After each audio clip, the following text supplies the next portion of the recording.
Je viens de tomber sur une histoire à dormir debout qu'il faut absolument que je te raconte concernant une nana, une mythomane apparemment, qu'un mec a rencontrée et elle l'a rendu complètement dingue. Tu vas te rendre compte dans cette histoire qu'elle a un niveau assez exceptionnel en termes de mensonges. La Michael Jordan du mytho, la Usain Bolt du pipeau même je dirais. Donc je vais te raconter cette histoire à dormir debout, incroyable mais tellement passionnante en même temps. Allez c'est parti.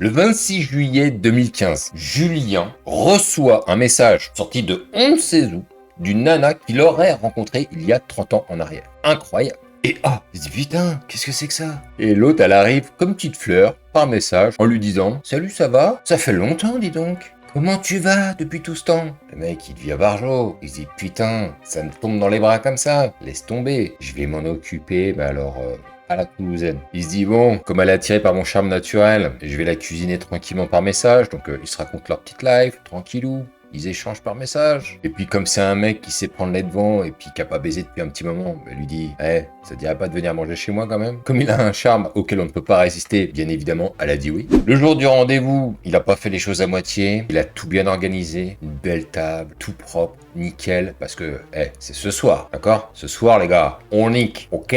Je me tape pas un an de Pornhub pour qu'il y ait une gonzesse qui vienne chez moi et qu'elle reparte avec juste un verre de vin et 2 feuilles de salade, si tu vois ce que je veux dire. Alors, il raconte dans son histoire qu'il l'a même attendu devant la porte de l'ascenseur, gentleman jusqu'au bout. Quand elle sort de l'ascenseur, le mec il se dit waouh, oh mon dieu, moi je vais te mettre un aller-retour Paris-New York, mais en mode jet privé quoi. Et puis il y a tout qui va quoi. Elle est bien coiffée, elle est de bonne humeur, elle fait plaisir, elle a le sourire. Enfin, le mec il se dit c'est pas possible quoi, la vie des fois c'est merci, merci.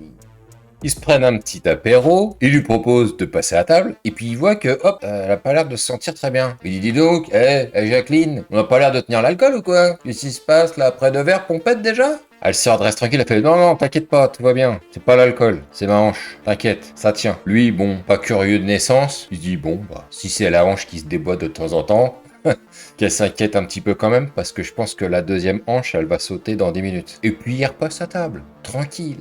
Et puis mon Juju, à un moment donné, tu sais, il a du mal à se retenir.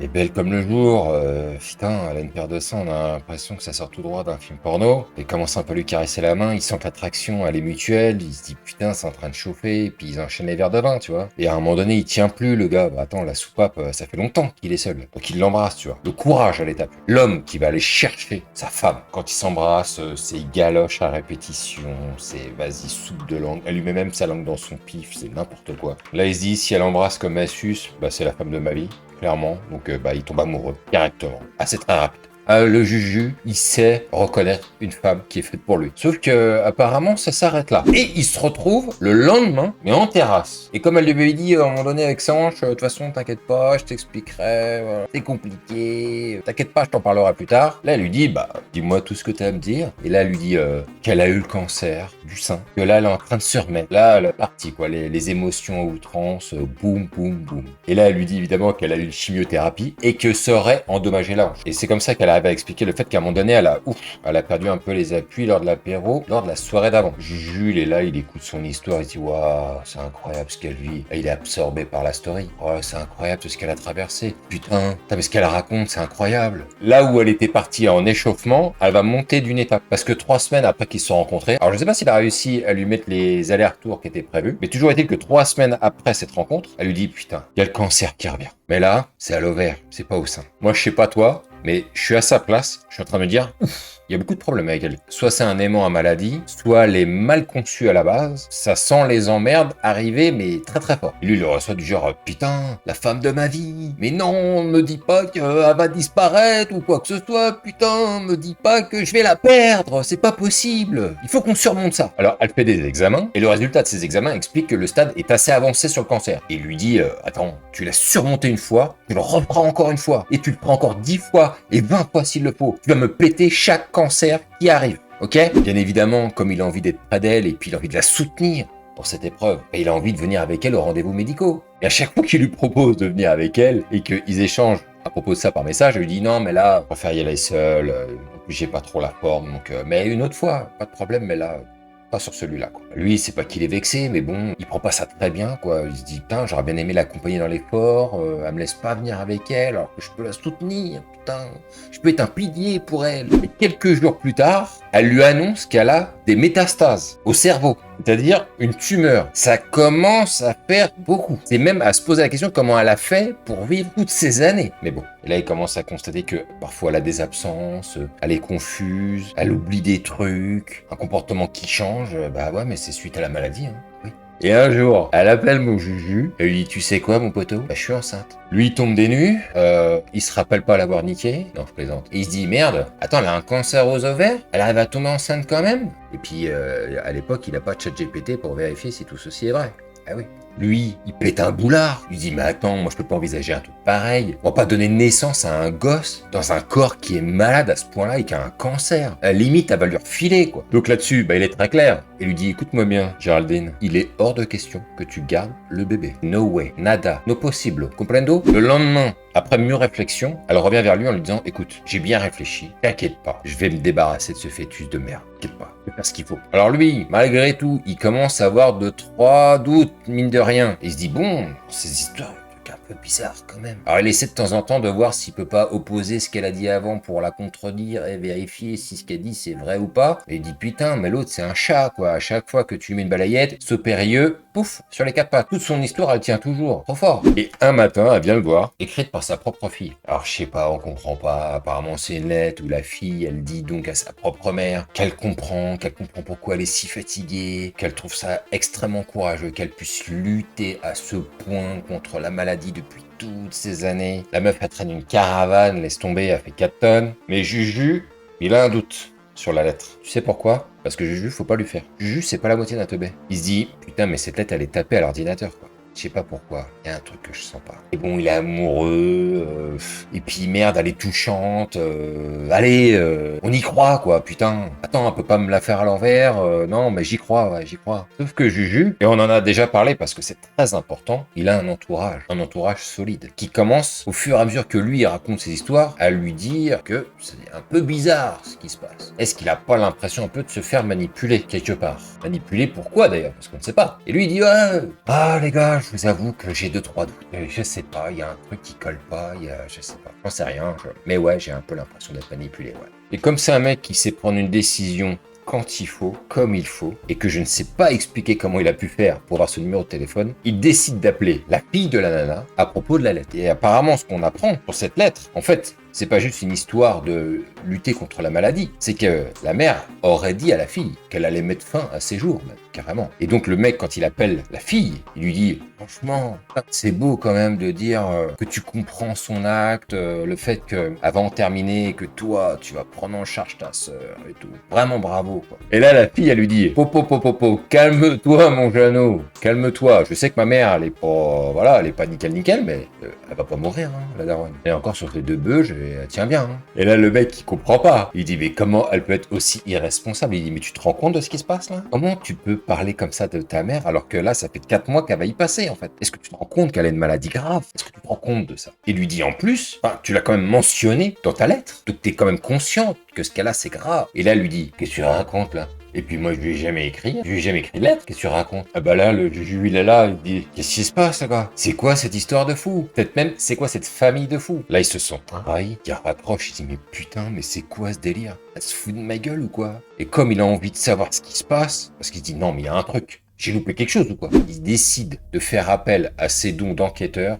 pour mener sa petite enquête personnelle. Donc, comme il est bon enquêteur, il a réussi à trouver le contact de la gynéco qui s'occupait de la nana, ok? Puisque je rappelle, il s'agissait quand même d'un cancer des ovaires. Et quand il appelle la gynéco, il dit, moi, je sais pas, mais j'ai l'impression d'être manipulé par une de votre patientes, donc est-ce que vous pouvez m'en dire plus? Et là, la nana lui dit, ah bah tu sais, moi, je l'ai pas vu depuis 2008, hein, donc je peux pas tellement t'en parler. Là, il se dit, ok, mais j'en ai pas terminé. Donc il décide ensuite d'appeler l'hôpital qui l'a soigné 8 ans auparavant. Et donc, comme il a affaire à une mytho, il se dit, quelque part, je peux utiliser les mêmes leviers. Donc il décide d'appeler l'hôpital en se faisant passer pour le médecin traitant de sa nana. Et donc, il appelle, il fait « Bonjour, c'est Docteur Juju. Ouais. Je vous appelle à propos d'une patiente, là. Dites donc, vous pouvez me regarder le fichier, s'il vous plaît, Géraldine? Attendez, je regarde ça tout de suite.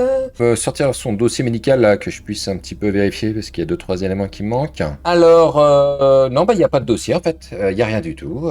Non. Pas de son, pas d'image. Rien. Bah, écoutez, merci, Géraldine. Je vous souhaite une bonne journée. Donc, il n'y a rien, quoi. Il n'y a rien du tout. Pas de maladie, que dalle. Donc là, bah c'est même pas lorsqu'il y a un doute, il n'y a plus de doute. C'est que il y a tellement de doutes et que maintenant il y a aussi des vérités par-dessus.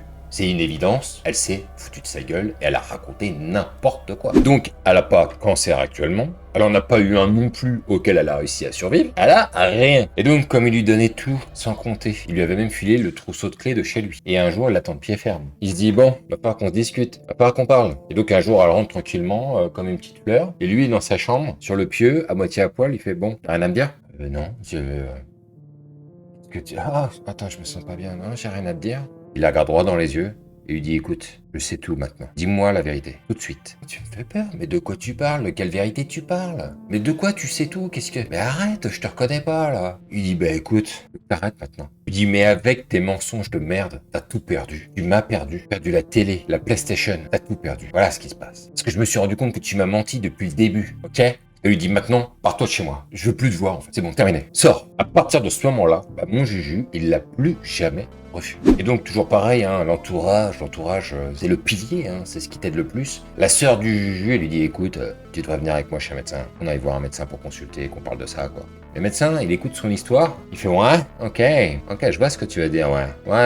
Bah ça, tu vois, c'est le syndrome du Munchausen. Et quand t'entends cette histoire-là, tu dis s'il n'y a pas mytho sur mytho. Si en fait, le monde n'est pas peuplé de mythos. Et donc, bien évidemment, c'est un syndrome extrêmement rare qui pousserait les gens à prendre des médicaments pour provoquer de faux symptômes. C'est beau. Et avec ces faux symptômes, du coup, ils donnent l'impression aux autres qu'ils sont malades. Et donc, ils se rendent compte que la meuf, en fait, c'est une athlète de haut niveau en termes de mythomanie. La médaille d'or du mytho. Elle s'est entraînée toute sa vie à mentir, à relier des histoires avec d'autres, et puis donner du sens, de l'émotion. C'est le terminateur du mensonge. Mais bon, Juju lui en veut pas parce que il est malade, la pauvre. C'est pas vraiment de sa faute. Et puis, voilà, il fallait quand même qu'elle raconte à quelqu'un ses histoires, qu'elle puisse s'exercer. Et il était là, ça se présentait bien. Donc, quelque part, il l'excuse aussi. Et si, bon, c'est pas grave. Mais heureusement, il ne s'est pas arrêté sur ça. Et notre Juju national a pu outrepasser cette histoire et avancer dans la vie. Et maintenant, plus que jamais, il fait très attention à ne plus rencontrer ce genre de personnes. Parce que c'est évident qu'on en rencontre tous les 4 matins. Sauf que dans cette histoire, lorsque le mec se fait interviewer, l'intervieweur lui dit « Mais si cette histoire n'était pas un mytho, si en fait c'était toi le mytho et que tu racontes une histoire qui n'est jamais arrivée. » Et là, le mec, il dit, oh, je sais pas, moi, c'est mon histoire, je sais ce que je raconte, je l'ai vraiment vécu. Et ça se termine sur ça. Il n'y a rien qui tient dans cette histoire. Il n'y a rien qui tient. Elle aurait mitonné pour obtenir des choses. Elle aurait mitonné pour obtenir quelque chose, comme de l'argent, pas des facilités, mais non. C'est du mytho pour mytho, quoi. C'est vraiment, là, on est dans la pure mythomane qui raconte tout et n'importe quoi pour rien. Sauf que, généralement, les mythos, ils racontent des histoires abracadabrantesques, mais ils vont pas jusqu'à s'inventer carrément même des douleurs. L'autre, elle plie la hanche au moment où elle fait un pas sur le côté. Elle fait, ah! Oh putain! Ah ouais, je me suis niqué là. Non, mais t'inquiète pas, je t'expliquerai, mais c'est que dalle, t'inquiète pas. C'est même plus du mytho, c'est carrément, elle incarne un rôle, quoi. Elle s'imprègne d'un rôle, et en tout cas, c'est son histoire au gars. Je vais pas vous mentir sur cette histoire, les gars. Paraît tellement improbable, son affaire à lui. Mais en même temps, oui, c'est tout à fait possible qu'un mec puisse rencontrer une nana qui tombe éperdument amoureux d'elle, et qu'elle lui raconte des histoires qui semblent tellement vraies que le mec la croit sur parole. Et ça arrive très souvent que pendant des semaines et des mois, les mecs se font traîner. Généralement, quand il y a ce genre de truc, il y a quand même derrière la volonté de la part de la personne qui ment d'aller quand même tirer du fric ou quelque chose comme ça. Là, il n'y a rien. C'est juste, voilà, c'est comme ça, c'est marrant. Je raconte des histoires, j'espère que ça t'attriste bien, j'espère que ça te met bien dans le dur. Et moi, je vis une vie horrible, mais t'inquiète pas, mon chéri, je vais faire le maximum pour survivre. Et puis, s'il faut que j'en finisse avec la vie, je vais le faire. Enfin bref. En tout cas, ça m'a bien fait rire, je voulais vous raconter cette histoire-là, j'espère que ça t'aura fait passer un bon moment. En tout cas, il n'y a pas de finalité à ça. Je suis désolé, parce que en fait, on n'en sait rien. Est-ce que cette histoire, elle est vraie ou pas? Mais en tout cas, j'avais envie de le relater parce que j'ai déjà vu des gars raconter des histoires hallucinantes où les décisions, les réflexions sont un peu à côté de la plaque. On voit qu'il y a un manque de clarté dans la manière dont les mecs analysent une situation, et de la manière dont lui raconte ça, franchement, j'ai déjà vu des gars se comporter de cette manière. Donc c'est pour ça que son histoire, c'est peut-être un mytho aussi, mais ça pourrait en fait arriver. Sur ce, je te dis à la prochaine, ne rencontre pas de mythomane surtout, fais très attention à toi et protège-toi, mais quand même, ne t'empêche pas d'aborder. Allez, je te dis à la prochaine, et vive ce putain de game.